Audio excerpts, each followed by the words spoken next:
itong lalalabing mga ilang minuto natin ay ilalaan po namin sa aming editorial rejoinder para po sa ating kaganapan dyan sa House of Representatives. Una, ang pagtatanong sa bahagi ng media kung papaano po ginagamit ang pondo ng isang opisina o ng mga opisyal ng gobyerno ay karapatan ng mamamayan at tungkulin ng mga nasa media, kagaya po namin. Why are you saying that, Eric? What happened? Sapagkat nagkaroon po ng privilege speech itong congressman from Quezon Province na nagngangalang si David Suarez or Danilo. Danilo Suarez. Basta JJ Suarez. JJ, okay. Oo, anak yata ito ni Congressman or ni Governor Suarez. Mga kababayan, sinasabi niya na tayo daw ang aakusa sa SMNI doon sa 1.8 billion na ginastos ng opisina ni Speaker Martin Romualdez for travel expenses. Sa konteksto na ito'y naging isang reference discussion with Secretary Greco Belica on the 1.1 billion gastos na inilahad dito tungkol naman kay Secretary Loizaga ng DENR. Una sa lahat po, nagtatanong kami, Congressman Suarez. Nagtatanong po ang bayan, Mr. Speaker, at marapat lamang po na kayo'y tanungin sapagkat kayo'y public official. Tungkulin niya ng mamamayan, tungkulin niya ng media. Walang mali siya po doon. O bakit ngayon nagkaroon kayo ng resolusyon na bigla niyong paiimbestigahan ang franchise ng SMNI on the ground na kami ay nangiintriga at nagpapakalat ng fake news na parabagang kasalanan ang pagtatanong kung totoo hindi ang natanggap naming impormasyon na may 1.8 billion na gastos? Nagtatanong tayo. Kung hindi ito totoo, marapat lamang nasagutin at ipaliwanag ito ni Speaker Martin Romualdez sapagkat tungkulin at obligasyon niya yan sa mga mamamayan. The last time that we know, Congressman Suarez, the last time that we know here, Speaker Martin Romualdez, wala na po tayo sa diktadura. Hindi po dictatorship ang forma ng gobyerno. And you do not own the government. Neither do you own the House of Representatives. Though you are the Speaker, you are only part of the House of the Representatives. Ang Kongreso ay representasyon ng mamamayang Pilipino. Kailan naging krimen at kailan naging mali ang pagtatanong sa kondukta sa mga pundo at paggamit ng pundo ng mga public officials kagaya ni Speaker Martin Romualdez? At bakit pupunta sa franchise ng SMNI? Did you ask yourselves, hindi ba ito lantarang paggamit ng kapangyarihan ng gobyerno which ipinahiram lang sa inyo ng mamamayan for an implementation of censorship? Pagsupil yan. Pagsupil sa karapatan sa malayang pamamahayag na ginagarantiyahan ng konstitusyon. At ito ay mandato na ibinigay sa inyo ng mamamayan na narespetuhin nyo ang mga nakasaad sa saligang batas. The expression, the freedom of expression, the freedom of the press. Pangalawa, kailan po hindi pwedeng magtanong ang mamamayan at ang media tungkol sa mga public funds na ito? Natanong nyo rin ba ang sarili nyo? Bakit wala kayong pagtatanong o pagpapaimbestiga sa Rappler, sa Inquirer, sa Philstar, sa mga media na ang inilalabas nila ay mga pahayag ng Communist Party of the Philippines, ng NPA, ng NDF, na ang layunin ay pakalat ang propaganda against the government, and yet hindi nyo kunu-question ang mga franchise nila o ang mga permit nila to operate. Kami na lumalaban sa CPP, NPA, NDF, at lumalaban sa korupsyon at lumalaban sa maling pamamahala para maging matino at maayos ang gobyerno, bakit nyo ko-questionin ang aming franchise? Bakit nyo ko-questionin ang pagtatanong namin? Uulitin namin po, hindi po mali na magtanong kami kung mayroon ba totoo na impormasyon ng kagastusan na umabot ng 1.8 billion sa mga travel sa Speaker of the House. Kung hindi ito totoo na itinanong ng mamamayan through Laban Kasamang Bayan, edi ipaliwanag ninyo. Hindi na gamitin nyo ang inyong kapangyarihan na ipinahiram lang ng mamamayan para ipitin ng SMNI. Pagbubusal ba ito? Mag-isip-isip nga kayo. President Bongbong Marcos Jr., hindi pa presidente itong pinsan mong si Martin Romualdez at ang mga kasabwat niya ay parang pagmamay-ari nila ang buong gobyerno.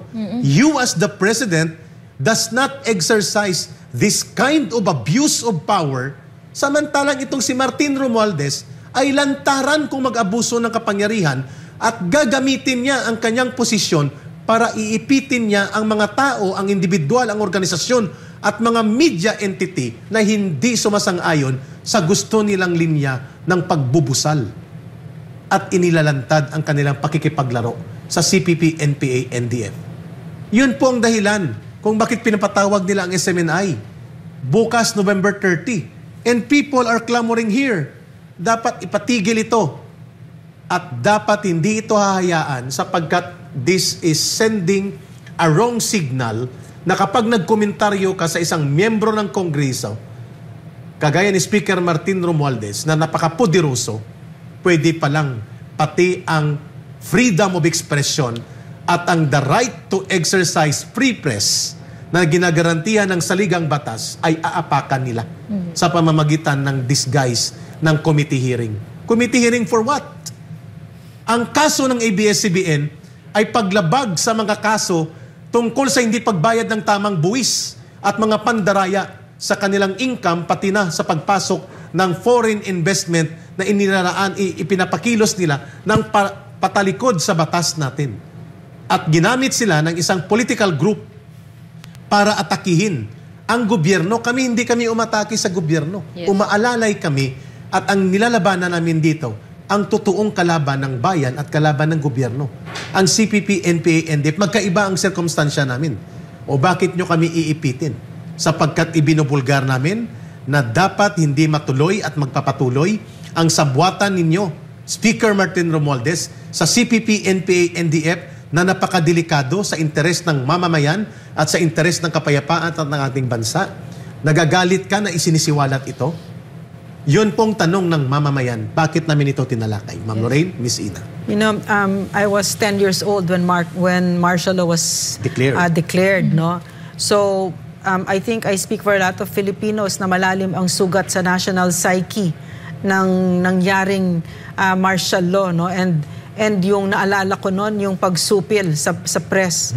So now, nang lalamig ang dugo ko ngayon, totoo ba ito na magkakaroon na naman ng Marcos dictatorship? Ito ba yung nangyayari sa ating bansa? Ito ba yung magiging hallmark nitong administrasyon na ito?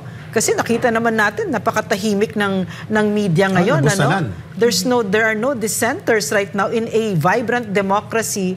Dissenters are so important, no? Nakita niyo naman, napaka-intolerant nila sa konting tanong, no? And that's very dangerous if you cannot even ask, no? And when they ask, they weaponize their institutions, they use their power to scare us, no? Into submission. So, this is what scares me about what's happening about our country right now. And I keep asking myself, what is happening to our country? No, because a few years ago, maybe just over a year ago, we were the freest free press in the world. And now you're scaring us with something like this for asking a very legitimate question? Na kaya namang ipaliwanag. Buksan ang libro at ipakita sa publiko ang gastos kung hindi totoo o hindi. Eric, Ma'am Lorraine, bigyan natin ng pagkakataon yung naging pahayag din ng House of Representatives through Secretary General Reginald Velasco kahapon ito. Ito ang sabi niya.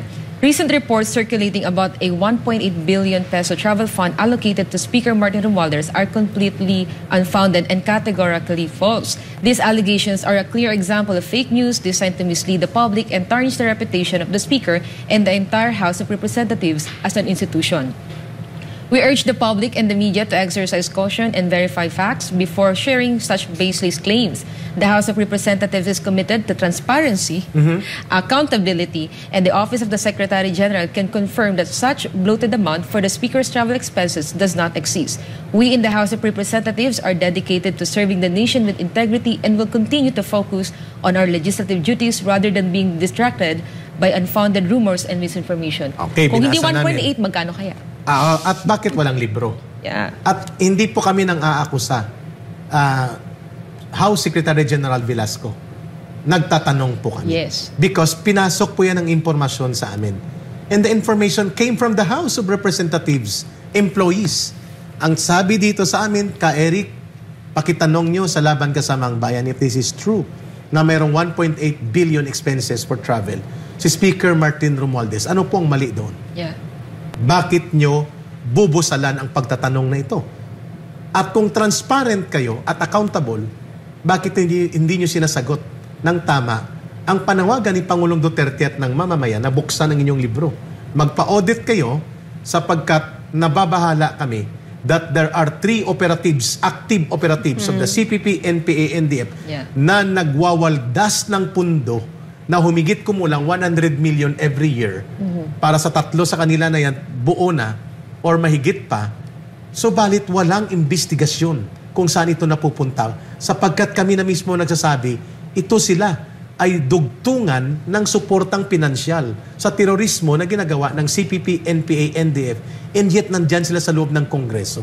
Yun po ang dahilan kung bakit tinatanong ang libro at ang mga accounts kung saan napupunta at baka nakalimutan po ninyo.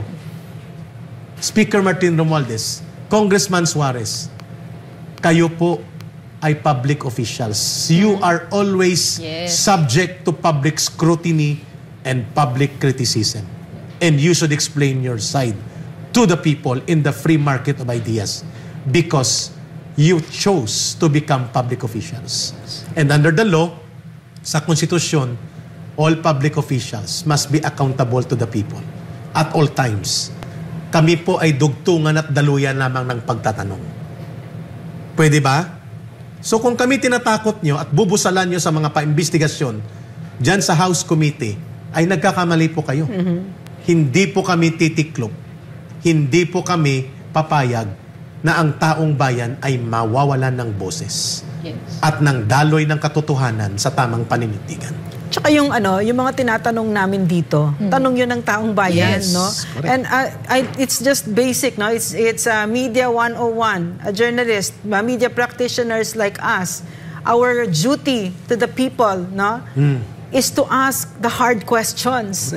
It's a punch up, no? We have to ask those hard questions. Hindi kayang yung tahimik ka lang na ang dami-dami nangyayari like all that we see now, no, in mainstream media. They're so quiet. Diba? They're so quiet. And what do we hear? We hear whispers of corruption. No? And we have to bring that out and we have to ask all these hard questions. Why?